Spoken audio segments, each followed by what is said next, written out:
الحمد لله نحمده ونستعينه ونستغفره ونؤمن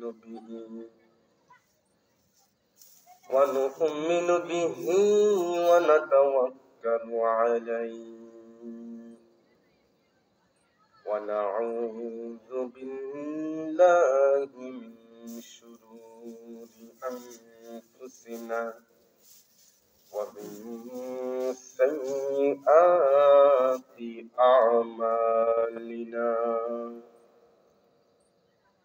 من يهد الله فلا مضل له ومن يضلل فلا هادي له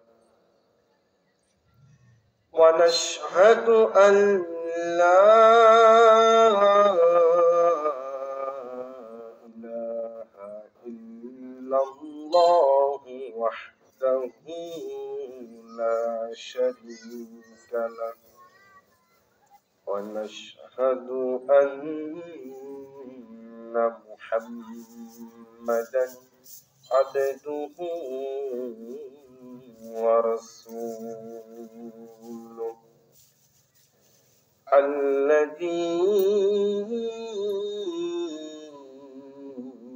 أرسله بالحق بشيرا ونذيرا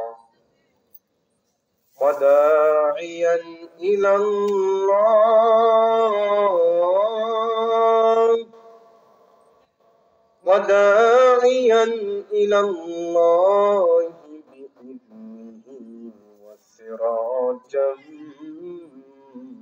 منيرا فقد قال الله تعالى في كلامه المجيد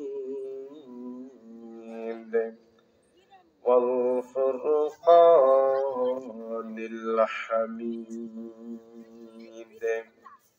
أعوذ بالله من الشيطان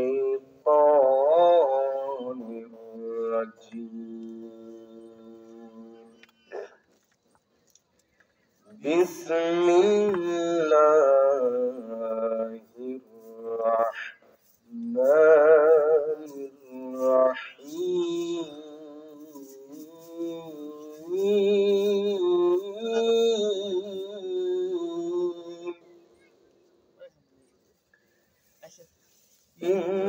إنما المؤمنون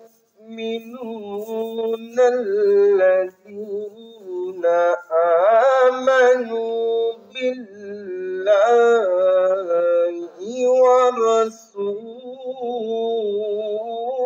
ورسوله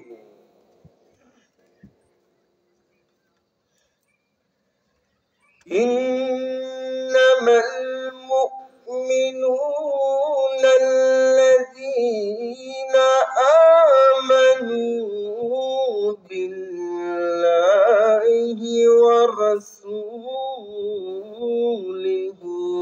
ثم لم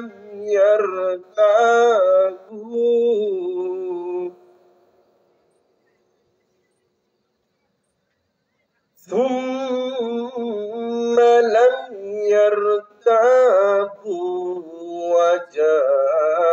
وجاهدوا بأموالهم وأنفسهم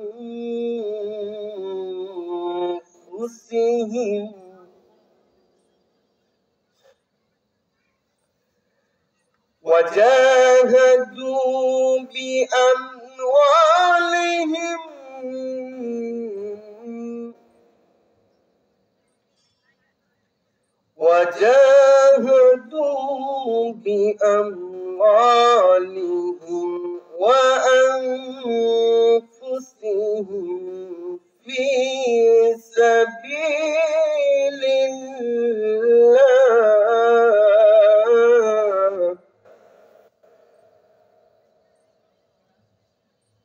وجاهدوا بأموالهم وأنفسهم في سبيل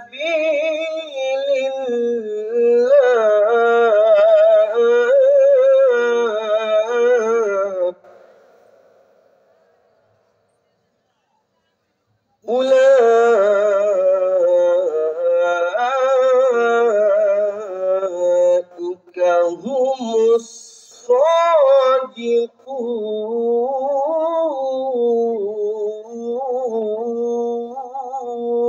الصادقون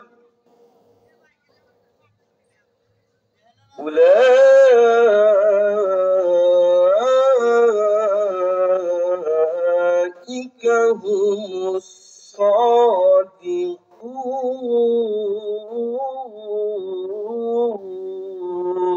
الصادقون إن الله وملائكته يصلون على النبي يا أيها الذين آمنوا صلوا عليه وسلموا تسليما اللهم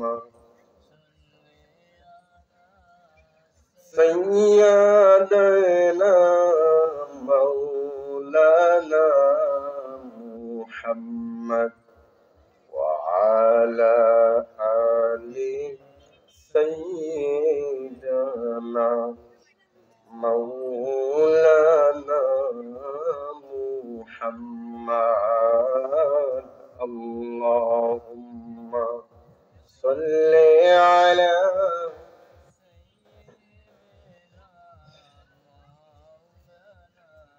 কেউ বা তোমায় পাগল বলে কেউ বা বলে জাদুকর কেউ বা তোমায় পাগল বলে কেউ বা বলে জাদুকর আল্লাহর কুরআন সাক্ষী দেয় গো সত্যই তুমি পয়গম্বর আল্লাহুম্মা সাল্লি আলা মাওলানা মুহাম্মদ ওয়া আলা আলি سيدنا مولانا محمد بلغ العلا بكماله كشف الدجى بجماله حسنت جميع خصاله صلوا عليه وآله মুআজ্জাজ হাজরিন চর শৈলাবাড়ি উম্মে হাবিবা মহিলা মাদ্রাসার উন্নয়ন কল্পে দ্বিতীয় বার্ষিক ওয়াজ মাহফিল এর সম্মানিত সভাপতি জনাব মোহাম্মদ আব্দুল মালিক তালুকদার বিশিষ্ট সমাজ সেবক চর শৈলাবাড়ি প্রধান অতিথি জনাব মোহাম্মদ সিরাজুল ইসলাম পার হাউস গেট সিরাজগঞ্জ প্রধান বক্তা দ্বিতীয় তৃতীয় এবং এছাড়া অন্যান্য ওলামায়ে কেরাম মঞ্চ উপবিষ্ট শ্রদ্ধেয় স্নেহের কচিকাঁচা শ্রদ্ধের মুরব্বিয়ানে কেরাম যুবক ভাইয়েরা পর্দার অন্তরালে মা এবং বোনেরা খালারা সকলের প্রতি আমার আন্তরিক সালাম এবং মোবারকবাদ আসসালামু আলাইকুম ওয়া রাহমাতুল্লাহি ওয়া বারাকাতুহু সম্মানিত উপস্থিতি বার্ষিক ওয়াজ মাহফিল বছরে একবার আয়োজন করা হয় কত কষ্ট করে কত পরিশ্রম করে কত টাকা পয়সা চিন্তা ভাবনা রাতের ঘুম হারাম করে দিয়ে এত সুন্দর আয়োজন করা হয়েছে আর এত অল্প শ্রোতা নিয়ে শ্রোতা এই মঞ্চে উপবিষ্ট এটা আসলে অত্যন্ত দুঃখজনক ব্যাপার কথা বলেন ঠিক কিনা সম্মানিত উপস্থিতি, এখানে যদি গানের আয়োজন করা হতো, কোন নাটকের আয়োজন করা হতো, দেখতেন এখানে এই প্যান্ডেলের জায়গা হতো না। এটাই বাস্তবতা। তবে হতাশ হওয়ার কিছু নেই, আমাদের নিরাশ হওয়ার কিছু নেই। আমরা যে কয়জন এখানে আসতে পেরেছি, উপস্থিত হতে পেরেছি, এটা একমাত্র শুধুমাত্র আল্লাহ রাব্বুল আলামিনের দয়া এবং করুণা। যাদের প্রতি আল্লাহ পাকের দয়া রয়েছে, করুণা রয়েছে, রহমত রয়েছে, বরকত রয়েছে, তারাই এই মাহফিলে কোরআনের মজলিসে আসার সৌভাগ্য লাভ করে। আর যাদের প্রতি আল্লাহ পাকের করুণা, রহমত, বরকত এবং আল্লাহ পাক যাদেরকে তৌফিক দেন না, তারা কখনো এত সুন্দর কোরআনের মজলিসে আসার উপস্থিত হতে পারে না, তাদের সৌভাগ্য হয় না। আল্লাহ রাব্বুল আলামিন আমাদেরকে সৌভাগ্য দান করেছেন, সেজন্য আমরা খুশি না বেজার? সেজন্য যদি আমরা খুশি হই, তাহলে আমাদের কি করতে হবে? আমাদের উচিত আল্লাহ রাব্বুল আলামিনের বেশি বেশি কৃতজ্ঞতা জ্ঞাপন করা, তার শুকরিয়া আদায় করা। আমরা সকলে শুকরিয়া আদায় করতে রাজি আছি তো ইনশাআল্লাহ? আল্লাহ রাব্বুল আলামিন তার পাক কালামের ভিতরে ইরশাদ করেছেন, তার পাক কালামে সুন্দরভাবে অত্যন্ত গুরুত্বের সাথে সমস্ত মানব জাতির প্রতি আদেশ করেছেন, ইরশাদ করেছেন, লা ইল্লাম। আল্লাহ রাব্বুল আলামিন বলেন, লা ইন শাকারতুম লা আযীদান্নাকুম ওয়া লা ইন কাফারতুম ইন্না আযাবি লাশাদীদ। আল্লাহ রাব্বুল আলামিন বলেন, আমি যে তোমাদের নিয়ামত দিয়েছি, এই নিয়ামতের যারা শুকরিয়া আদায় করবে, যারা কৃতজ্ঞতা জ্ঞাপন করবে, আমি আল্লাহ তাদেরকে আমার নিয়ামত বাড়িয়ে দেব। বলে সুবহানাল্লাহ। আর যারা আমার নিয়ামতের অস্বীকৃতি জ্ঞাপন করবে, কৃতজ্ঞতা আদায় করবে না, নাফরমানি করবে, তারা যেন সাবধান হয়ে যায়, তাদেরকে আমি কঠিন মর্মন্তুদ কঠিন শাস্তি দিলে পতিত করবো। বলেন নাউযুবিল্লাহ। সম্মানিত হাজির, সেজন্য আমাদেরকে আল্লাহ পাকের শুকরিয়া আদায় করতে হবে। সেজন্য আমরা আল্লাহ পাকের কৃতজ্ঞতা স্বরূপ একটু জিকির আদায় করি, লা ইলাহা ইল্লাল্লাহ, লা ইলাহা ইল্লাল্লাহ, সুবহানাল্লাহ ওয়ালহামদুলিল্লাহ, সুবহানাল্লাহ ওয়ালহামদুলিল্লাহ, লা ইলাহা ইল্লাল্লাহ, লা ইলাহা ইল্লাল্লাহ। আসমানে আল্লাহ, জমিনে আল্লাহ, আসমানে আল্লাহ, জমিনে আল্লাহ, হায়াতে আল্লাহ, মৌতে আল্লাহ, লা ইলাহা ইল্লাল্লাহ, লা ইলাহা ইল্লাল্লাহ, লা ইলাহা ইল্লাল্লাহ, মুহাম্মাদুর রাসূলুল্লাহ সাল্লাল্লাহু আলাইহি ওয়াসাল্লাম।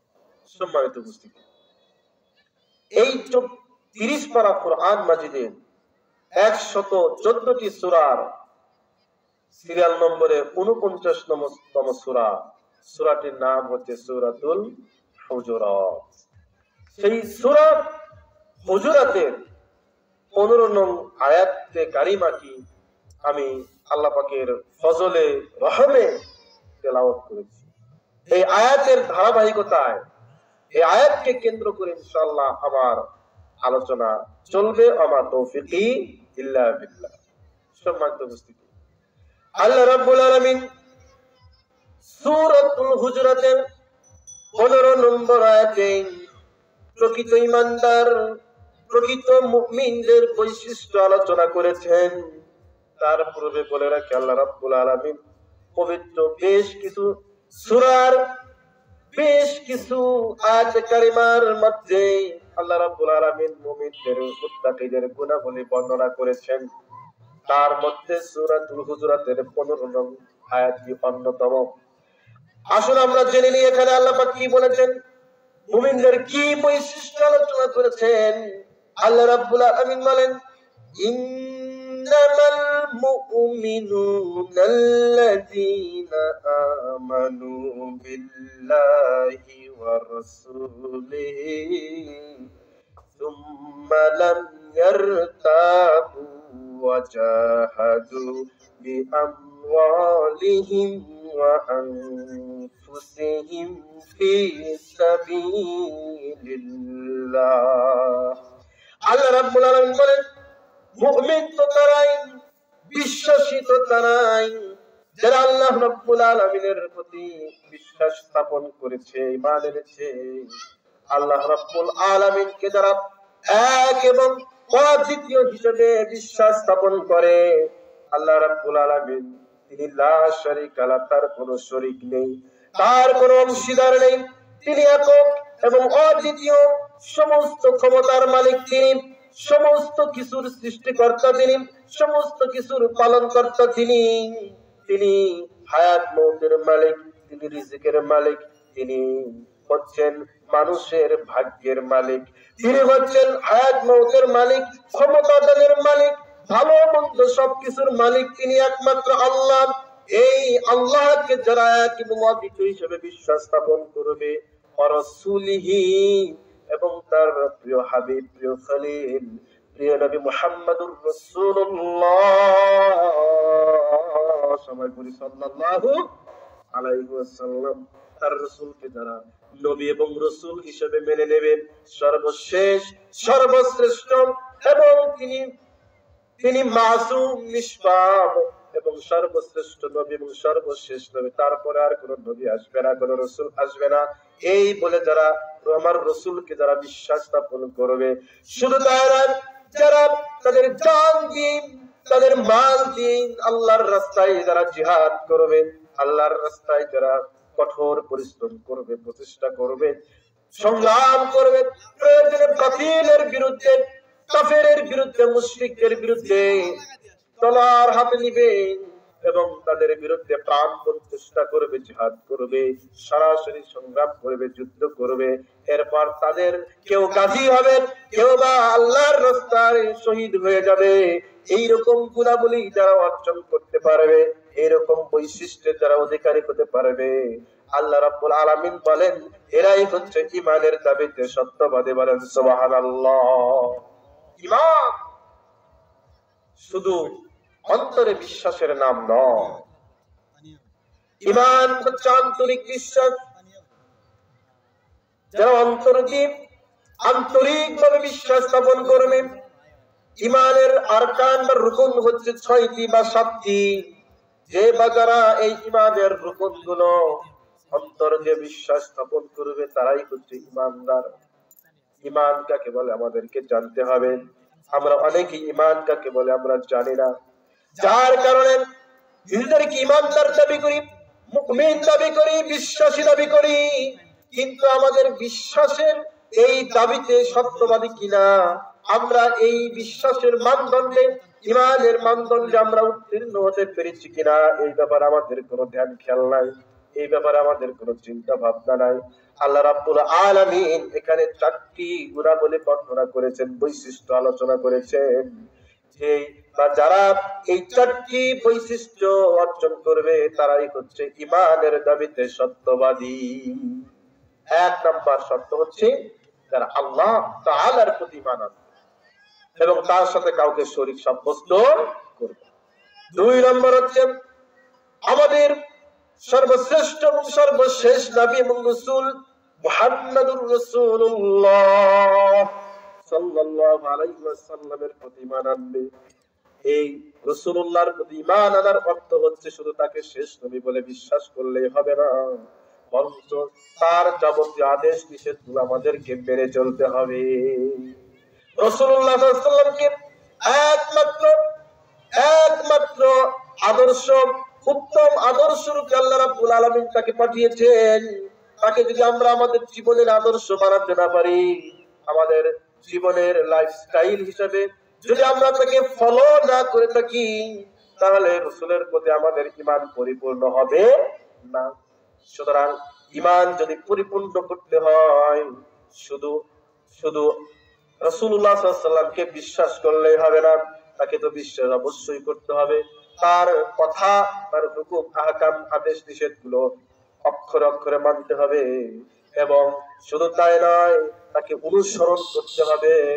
আমাদের জীবনের চাইতে, আমাদের জীবনের চাইতে, আমাদের বাবা মার চাইতে, আমাদের স্ত্রী পুত্র সন্তানের চাইতে আল্লাহর নবী সাল্লাল্লাহু আলাইহি ওয়াসাল্লামকে ভালোবাসতে হবে, ঠিক না? অথচ দেখেন আজকাল আমাদের নবী কত কটূক্তি করা হয়, নবীর নামে কত ব্যঙ্গাত্মক কথাবার্তা বলা হয়, কার্টুন ছাপানো হয়, অথচ আমাদের ঈমান জ্বলে ওঠে, অথচ আমাদের ঈমান আল্লাহর নবীর ভালোবাসায় জেগে ওঠে না। অথচ আমাদের ভালোবাসা হতে হবে এমন, আমাদের জীবনের চাইতে আল্লাহর নবীকে ভালোবাসতে হবে। সম্মানিত হাজিরিন, একবার উমর ইবনুল খাত্তাব রাদিয়াল্লাহু তাআলা আনহু রাসূলুল্লাহ সাল্লাল্লাহু আলাইহি ওয়াসাল্লামকে বললেন, ইয়া রাসূলুল্লাহ, আমি আপনাকে সবচেয়ে বেশি ভালোবাসি, তবে আমার জীবন ছাড়া আমি আপনাকে সবচেয়ে বেশি ভালোবাসি। আল্লাহর নবী বললেন, হে ওমর, তুমি এখনো পরিপূর্ণ ঈমানদার হতে পারোনি। তুমি যদি তোমার জীবনের চাইতে আমাকে বেশি ভালো না বাসো, বেশি মহব্বত না করো, তাহলে তুমি কখনো পরিপূর্ণ ঈমানদার হতে পারবে না। ওমর ফারুক রাদিয়াল্লাহু তাআলা আনহু সাথে সাথে বললেন, ইয়া রাসূলুল্লাহ, আমি আপনাকে আমার জীবনের চাইতেও ভালোবাসি। বলেন সুবহানাল্লাহ। আল্লাহ নবী বলেন, হে ওমর, তুমি এখন পরিপূর্ণ ঈমানদার হলে, তুমি এখন পরিপূর্ণ ঈমানদার। আল্লাহর নবীকে যদি আমরা ভালোবাসি, ভালোবাসার অর্থ শুধু এটা নয় যে আমরা নবীকে ভালোবাসি এটা বলবো। ভালোবাসার অর্থ হচ্ছে আল্লাহর নবীর আদেশ নিষেধগুলো মেনে চলবো, তার হুকুম আহকাম বিধিবিধান গুলো ফলো করব, তার আদর্শের আমাদেরকে অনুসরণ করতে হবে। এটাই হচ্ছে প্রকৃত ভালোবাসা। আল্লাহ রাব্বুল আলামিন সূরাতুল আল ইমরানের ভিতরে সুন্দরভাবে বলেছেন, হে নবী, আপনি বলে দিন যে কারা আমাকে ভালোবাসে। আল্লাহ রাব্বুল আলামিন সুন্দর ভাষায় বলেছেন, কুল ইন কুনতুম তুহিব্বুনাল্লাহা ফাত্তাবিউনি ইউহিব্বুকুমুল্লাহ ওয়া ইয়াগফির লাকুম যুনুবাকুম আল্লাহু গফুরুর রহিম। বলেন সুবহানাল্লাহ। আল্লাহ বলেন, নবী আপনি বলে দিন, যদি তারা আমাকে ভালোবাসতে চায়, যদি তারা আমি আল্লাহকে ভালোবাসতে চায়, আমি আল্লাহর ভালোবাসা যদি তারা পেতে চায়, তাহলে তাদের এক নাম্বার এবং গুরুত্বপূর্ণ কাজ হচ্ছে আপনি নবীকে যেন তারা অনুসরণ করে, আপনি নবীকে যেন তারা ফলো করে, সুখে দুঃখে সর্বাবস্থায় যেন আপনার আদর্শের অনুসরণ করেন। এটাই হচ্ছে আপনাকে ভালোবাসা। আর যারা সুখে দুঃখে সর্বাবস্থায় আপনাকে অনুসরণ করবে, আপনার হুকুম আহকাম মেনে চলবে, আপনার আনুগত্য করবে, তাদেরকে আমি আল্লাহ রাব্বুল আলামিন ভালোবাসবো। শুধু ভালোবাসবো না, তাদের সমস্ত গুনাহ খাতা আমি মাফ করে দেব। বলেন সুবহানাল্লাহ।